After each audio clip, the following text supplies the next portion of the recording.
राधे राधे भक्तों, जय श्री कृष्ण। आज की वीडियो में हम बात करेंगे शनिदेव की पूजा विधि और व्रत कथा के बारे में। सर्वप्रथम शरीर की शुद्धि हेतु अंजलि में जल लेकर ऐसा कहें, हे अंजलि जल आप गंगा जल बन जाए और मेरे तन को पवित्र करें, और फिर उसे अपने ऊपर छिड़क ले।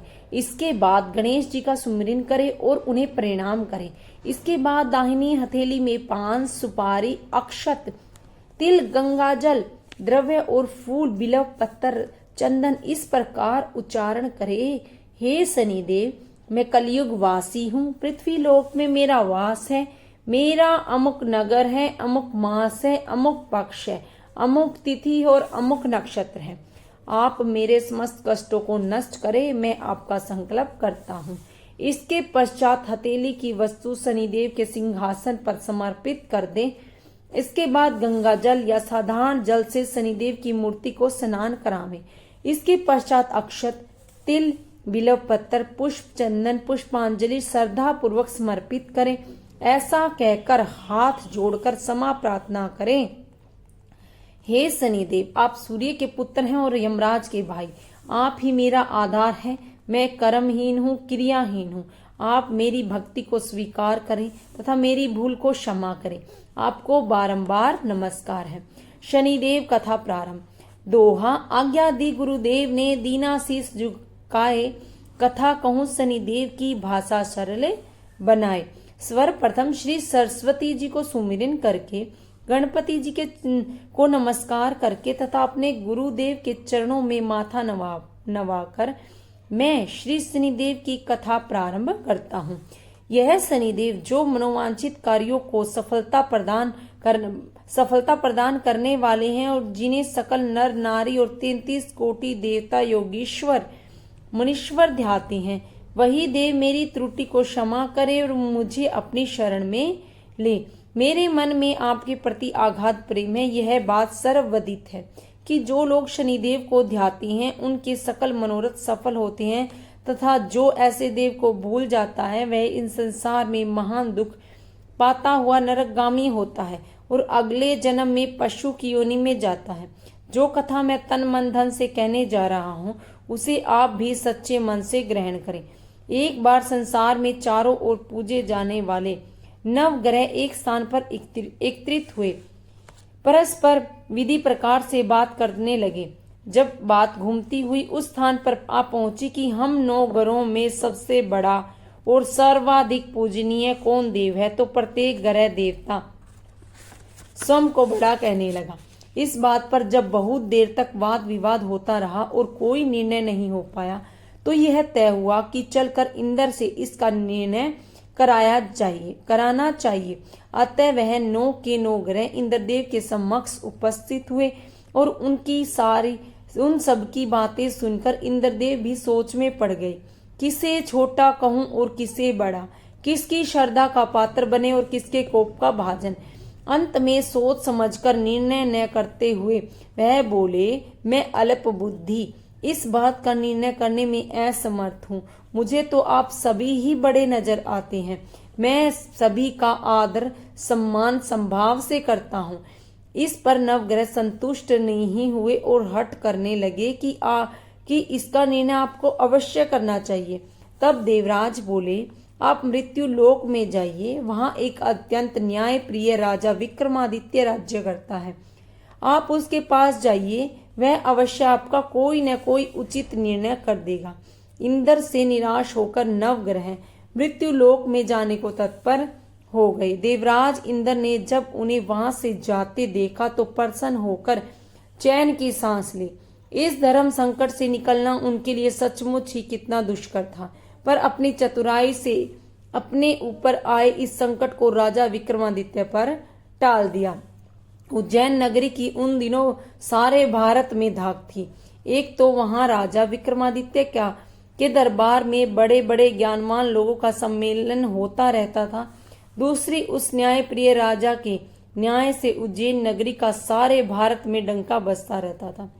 स्वर्ग में जब नवग्रहों का निर्णय न हो पाया तो अपने अपने विमानों पर आरूढ़ हो मृत्यु लोक में आ पहुंचे। ठीक उस समय जब राजा विक्रमादित्य का दरबार ठसाठस यानी बहुत भरा हुआ था, नवग्रहों को इकट्ठे देखकर विक्रमादित्य अपने सिंहासन से उठ खड़े हुए और सभी देवों को सम्मान पूर्वक आसन ग्रहण करने को कहा, किंतु राजा के इस सम्मान को किसी भी ग्रह देवता ने स्वीकार नहीं किया। जब विक्रमादित्य ने प्रसन्नवाचक दृष्टि से उनकी ओर देखा तो बृहस्पति जी ने आगे बढ़कर दृढ़ स्वर में कहा, हे राजन, हम यहाँ पर तब तक आसन ग्रहण नहीं करेंगे जब तक कि आप हमारा यह निर्णय नहीं करेंगे कि हम लोगों में सबसे बड़ा कौन है। राजा अपने ऊपर आए इस धर्म संकट को देखकर पल भर में तो घबरा गया, परंतु शीघ्र ही उसने स्वयं को संभाल लिया।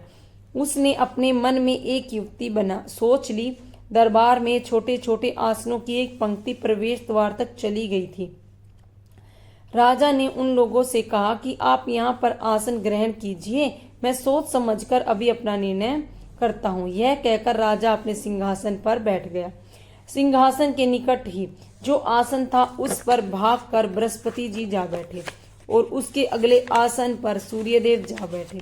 सूर्य के निकट ही चंद्रमा और फिर इस क्रम में बुध, मंगल, राहु, केतु इत्यादि ने भी अपना अपना आसन ग्रहण कर लिया। पंक्ति में 8वें थे भार्गव, किंतु उन्हें भी संतोष था कि उनके बाद शनिश्चर बैठेंगे।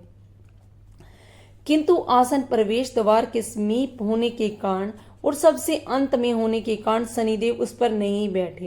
राजा विक्रमादित्य ने सोचा था कि जो ग्रह उस अंतिम आसन पर बैठेगा वह उसी को विनय और दयाशील के आधार पर बड़ा कह देगा, पर वहां तो बात ही दूसरी हो गई। शनिदेव अति क्रोधी और विकट स्वभाव के देवता हैं। जब वह नहीं बैठे तो 8 ग्रह खिलखिलाकर हंस पड़े। अपना इस प्रकार अपमान होते देखकर शनिदेव की आंखें क्रोध से लाल हो गई और भ्रिकुटी तन गई। क्रोध से कांपते हुए बोले, राजन, तुम मुझसे बैर लेकर तुमने अच्छा नहीं किया। क्या समझकर तुमने मुझे इस प्रकार से अपमानित करना चाहा और क्यों मुझे तले बिठाना चाहा? चांद ग्रह का प्रभाव 2.25 दिन रहता है। सूर्य, शुक्र, बुध का प्रभाव केवल आधा मास, सोम और मंगल 2 मास, गुरु 13 मास, राहु और केतु 18 मास रहते हैं, जबकि मैं 7.5 वर्ष तक रहता हूँ। इसलिए हे राजन, अब तू सावधान हो जा। तूने जो मेरा अपमान किया है उसका दंड तुझे अवश्य मिलेगा। राजा के कुछ दिन तो आराम से बीते, लेकिन शीघ्र ही शनिदेव की कोप दृष्टि फिरी और राजा पर 7.5 आ गई। उन्हीं दिनों एक व्यापारी कुछ घोड़े बेचने के लिए उज्जैन नगरी में आया। सुंदर सुंदर घोड़े देखकर राजा का जी ललचा गया। राजा ने उन्हें खरीदने का आदेश दिया। घोड़ों में एक घोड़ा भंवर नाम का था। राजा उस पर चढ़कर देखने लगे। कुछ दिन तक तो घोड़ा राजा के लिए वहीं घूमता रहा, लेकिन फिर सहसा भाग खड़ा हुआ। राजा को बड़ा अचंबा हुआ। घोड़ा एक भयानक जंगल में राजा को पटक कर अंतर्ध्यान हो गया। राजा अकेले उस वीरान जंगल में भटकने लगा। साय के समय जब उसे प्यास बहुत सताने लगी तो वह बहुत जोर जोर से चीखने लगा। उधर एक पगडंडी ने एक ग्वाला अपने गांव की ओर जा रहा था। वह राजा की आवाज सुनकर रुक गया। राजा उसके पास गया। ग्वाले ने उसकी व्यथा जानकर उसे निकट की नदी में ले जाकर पानी पिलाया। पानी पीने के बाद राजा स्वस्थ हो गया और प्रसन्न होकर उसने ग्वाले को अपने हाथ की अंगूठी उतार कर दी और उससे कहा कि मैं उज्जैन नगरी का रहने वाला हूँ, यहाँ रास्ता भटक गया हूँ, तुम मुझे रास्ता दिखाओ। तब ग्वाला उसे अपने साथ गांव ले आया। वहां एक मिष्ठान की दुकान पर राजा ने मिठाई खा पीकर भूख मिटाई और दुकानदार को भी एक अंगूठी उतार कर दी। दुकानदार के पूछने पर उसने उससे भी यही कहा कि वह उज्जैन नगरी का रहने वाला है और उसका नाम विक्रमादित्य है। फिर वह दुकान के बंद होने तक वहीं बैठा दुकानदार से बातें करता रहा। उस दिन दुकानदार की बिक्री बहुत हो गई। उसने सोचा कि यह भाग्यवान पुरुष है जो इसके आने से आज मेरी इतनी बिक्री हुई है। इसीलिए रात होने पर वह उससे बोला कि वह उसके साथ उसके घर चले और उसके साथ ही भोजन भी करे।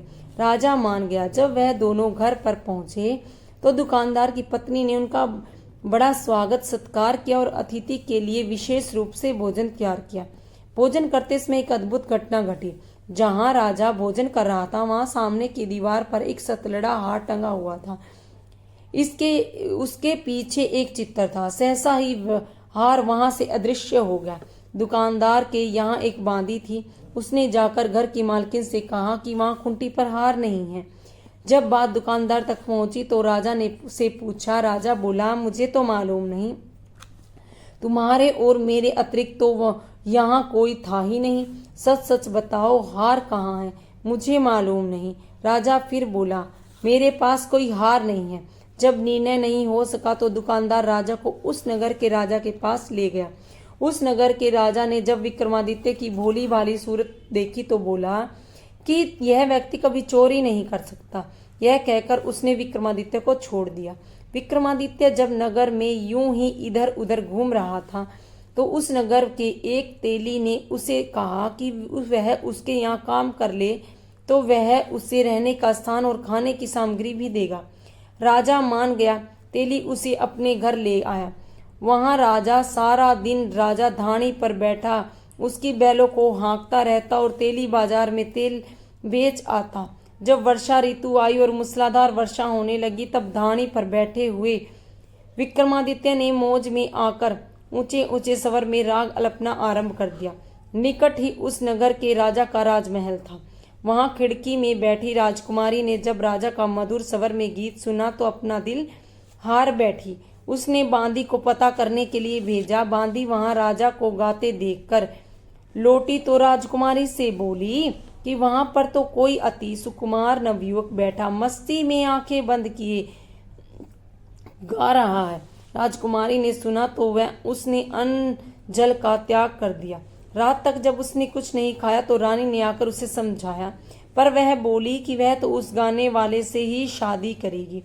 रानी ने जाकर राजा से कहा कि राजकुमार एक तेली पर मोहित हो गई है। राजकुमारी एक तेली पर मोहित हो गई है और उसे ब्याह रचाना चाहती है।